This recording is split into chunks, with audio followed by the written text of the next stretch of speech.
It was when listeners flipped to side B of the record that things began to get even more uncompromising. Starting with the track Warsaw, often referred to as Warsaw, it became clear that Bowie was now truly embracing an ambient aesthetic.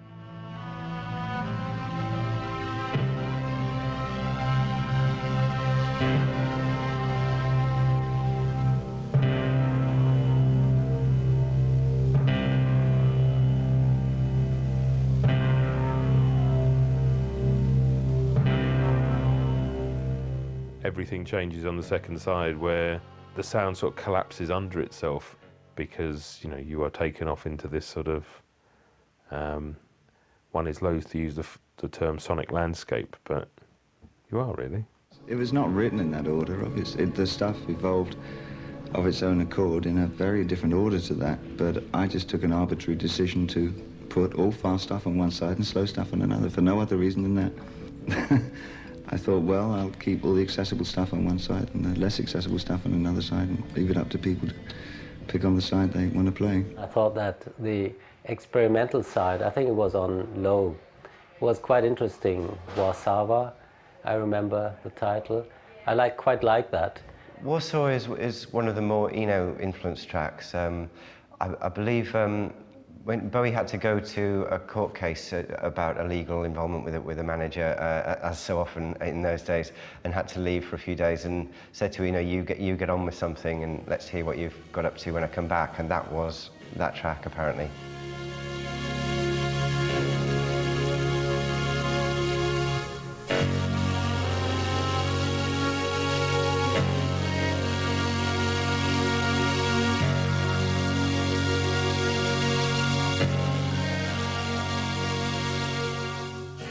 The sounds on the second half of the album are basically created by a very early sampling instrument called a Chamberlin music sampler, which is basically the prototype for the Mellotron. The Mellotron keyboard is basically a keyboard where if you press the key, you activate a small tape which had a sample of an instrument.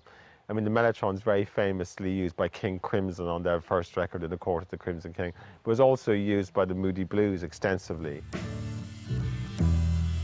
Nights in white satin, never reaching the end. Letters I've written, never meaning to Eno send. loved programming this and fiddling with it.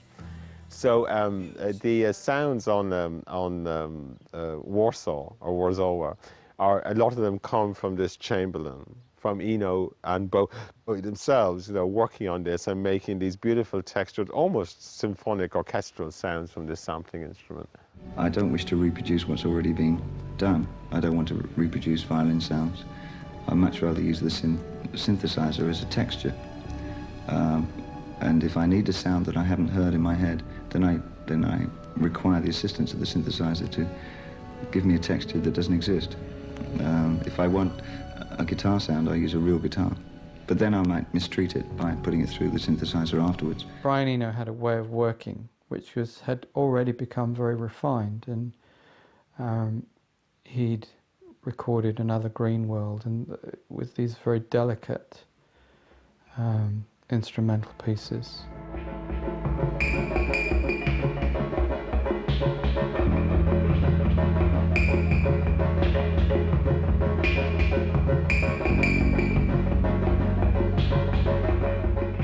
Around that same period, he was working on music for airports. And it's quite instructive to compare music for airports, which begins with piano played by Robert Wyatt.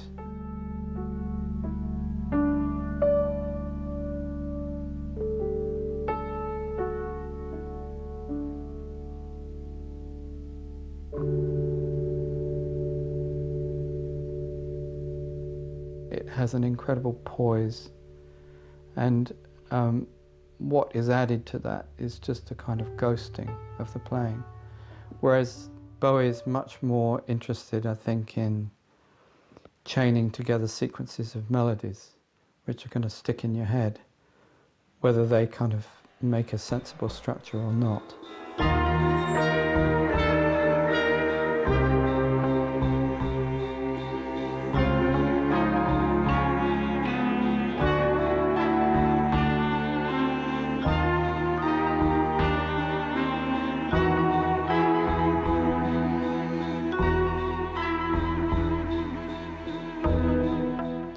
those instrumental pieces are very much about Bowie and Eno swapping ideas and playing around together in the studio.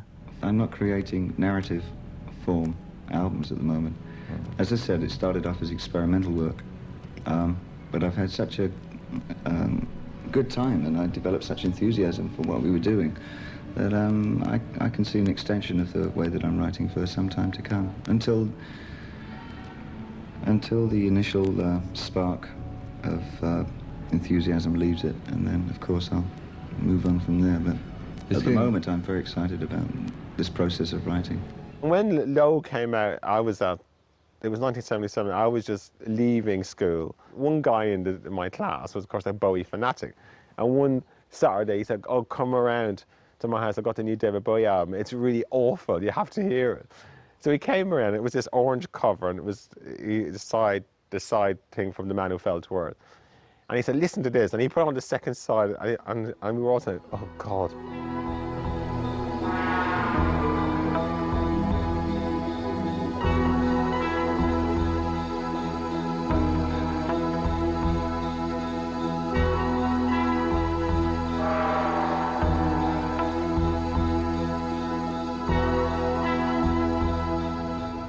Other people were saying, that is awful, that's nothing, that's not music, that's just sound, you know, there's a whole side of emptiness. I was just doing, I said, well, that sounds really interesting, what is that? And I wanted to find out what it was. I didn't know what it was. And I would categorically say that was my very first. My ears were open to the avant-garde in music. And I think around the world, millions of people would have heard this music for the first time. Low is obviously a collaboration with Brian Eno, you can hear it, and but it fits together very well, I think. This emphasis on Brian Eno's role has often led to the misconception that he actually produced Bowie's Berlin albums. The producer was, in fact, music industry veteran Tony Visconti. Tony Visconti's role is absolutely crucial to the three so-called Berlin albums, because he did produce it, and Visconti is a very hands-on producer, and you know when you hear a Visconti record because he shapes it. He's a musician as well. He's interpreted Bowie's ideas for a long time. The received wisdom is that Eno was the genius behind the throne here, that Eno produced these albums. He didn't factually, you know, and Bowie and Visconti and Eno himself have all said since they're quite surprised at how people do fixate on this. Eno was involved in about, say, 5 or 6 of the 10 tracks on Low, a similar number on Heroes, which is obviously a healthy chunk, but it's not, you know, it doesn't make you the focal point of the whole exercise. There are certain tracks where you can hear a little bit of Brian Eno, and then it becomes something completely different that he would never have done.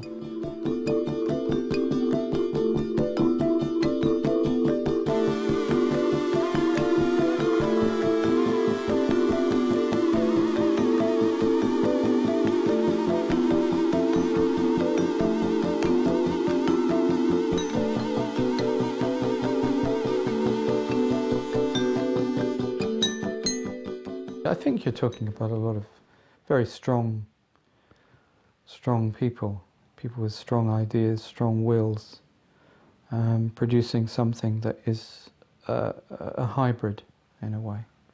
Despite the experimental nature of Low, it nevertheless spawned a hit single for Bowie. Sound and Vision reached